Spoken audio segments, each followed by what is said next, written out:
Hey, good morning, everybody. It's Coach Collard here. I am at the office for Group 4610, and this place is quiet, and you can't even hear a mouse. It's crazy. I've never seen it like this. I'm almost tempted to freak out, but because my mindset is so strong, I won't. So we're just going to carry on and go forward. So got some little bit of mindset for you here, and you know what? My will is just... Coach, let's wake up, man. Let's make this place louder. There you go, right there. I was just going to say my will is... Keep your horns up. You guys in. Keep your horns up. It's really quick before I let you go. Shoot.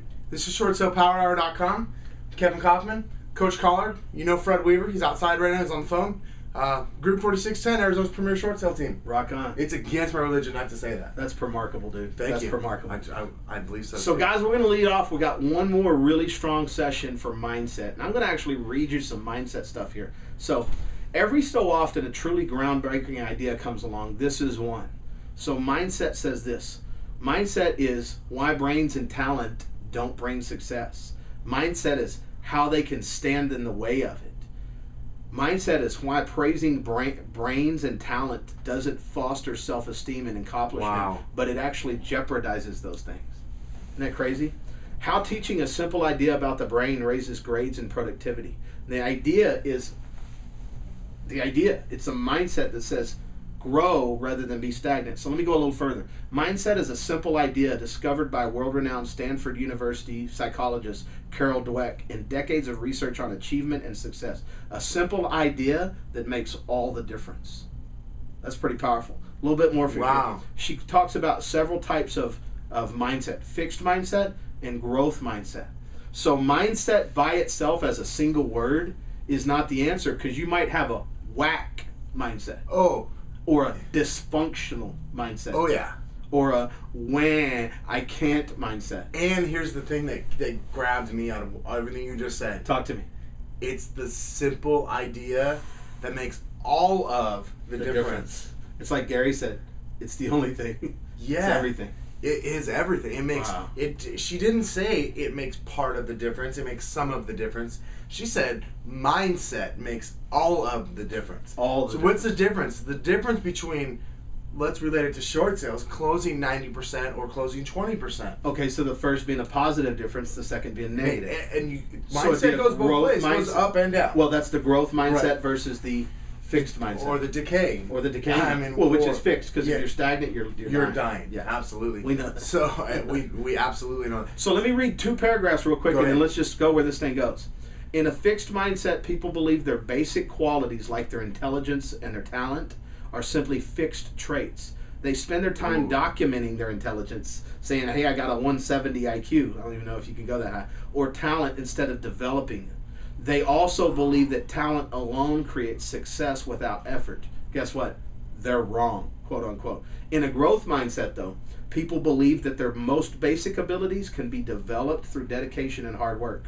Brains and talent are just the starting point. Absolutely, they're just a starting point. This view creates a love of learning and a resilience. Short sale people out there, resilience, got to make a comeback. Keyword resilience. That is essential for great accomplishment. 90%, 300 closings in 27 months.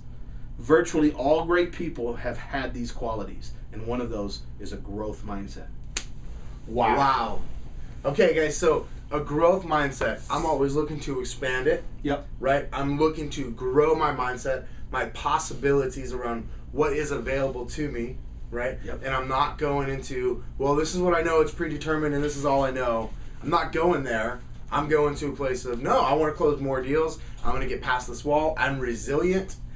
I think bigger. I'm going to have a system good enough for both parties here. I'm going to get this deal done. I like what you just said about the thinking bigger. That's definitely a growth mindset. Oh, yeah. Because most of us have internally accepted the default program of society, which is small thinking. So let me bust loose a little 4-hour work week on this, because what you just said totally fits this. I'm on page 50 of the 4-hour work week by Timothy Ferriss, and he says, doing the unrealistic is easier than doing the realistic. From contacting billionaires to rubbing elbows with celebrities, or that would be you rubbing with me. Yeah. The second group of students did both. It's as easy as believing it can be done. It's lonely at the top. 99% of the people in the world, that's the Outback conversation, are convinced they are incapable of achieving great things, so they aim for the mediocre. Wow. Okay, so Timothy Ferriss, Brian Clemmer, Gary Keller, and like infinite number of other people have all said. Seth Godin, Farazi, Never Eat Alone. Fred Weaver the fourth. They have all said at one point, there's more competition for mediocre. Because You that's guys- where everybody's playing. Right, because it's easier to make $40,000 a year, right? Yeah. Than say $400,000 a year, right? It's easier to do that. But guys, that's where all your freaking competition is. Everybody defaults their Windows boot up program, as Coach would say, is at $40,000 a year, or maybe it's 50, whatever their default program is. But it's mediocre, and I'm not taking stabs at your income, whatever it is. I'm just saying. I'm taking a stab at I'm the fact saying that they're it's actually driving in traffic. harder. It would be easier if you went after something bigger, because nobody, and I mean nobody, like only 1% of us actually go after something bigger. So quit overestimating your competition and quit underestimating yourself, because you can close the short sale. You know more than the stupid bank does. You have the ability to make $400,000, and you don't have to follow your default program. That's not the way the system is set up. You just have allowed it to convince you that's the way it's set up. Slow down, fellas. Slow down. I'm a little fired up right he's now. Geeked up, man. So check this out. Take what you just said about $400,000 being easier than $40,000. Way easier. And let's talk about the results from it. When you guys drive to work every day, you drive in traffic and you get to work, and all the 40,000ers, and you may or may not be one of those, all the $40,000 a year people complain about traffic. Guess what? You never hear a $400,000 guy talk about the traffic. Why not? Because he doesn't drive in traffic. He either beat the traffic or he goes in later because he's doing other things, because he's not doing what the masses do. Right? All the competition is trying to get to work between 8 and 9. Dude, that's a great example. So somebody asked me, I got my Might license. he also drive in the HOV lane and just be okay with a $400 ticket? Because he makes Absolutely. $400,000? That's what I do. Oh, I'm sorry, that was lateral. Yeah, So- it's actually the HAV, the haul ass vehicle lane. Nice, I love that. So guys, that's how I knew when I decided to get a real estate license in April of 2007. I said, I'm done, screw it, I'm quitting my job, I'm done with the banks. But it was a bad market. Right, and I literally had multiple people say to me, no, dude, you're crazy. You should have been in real estate 2 and 3 years ago. You're dumb for getting into it now. You're going to lose everything. And you know what? The more people told me I was doing the wrong thing, it was the worst time to get into real estate, the more I knew I was making the right decision. You know what, though? They were partially correct in their propheticness. You are crazy. Absolutely. I freaking love that part. I'm freaking nuts. I'm off the charts nuts. Because there's no competition For nuts. Absolutely. I mean, unless you're a squirrel, but... Well, right, but not But I'm not everybody a eats squirrel. nuts. Right. And there's not that many squirrels. Like, we don't have a squirrel issue. You know? That's true. Yeah. Especially in Arizona. Exactly. All right. Exactly. Let's just... I mean, I'm ready to wrap it up unless you got something else, Coach. I'm just going to remind you, page 50, 4-hour work week.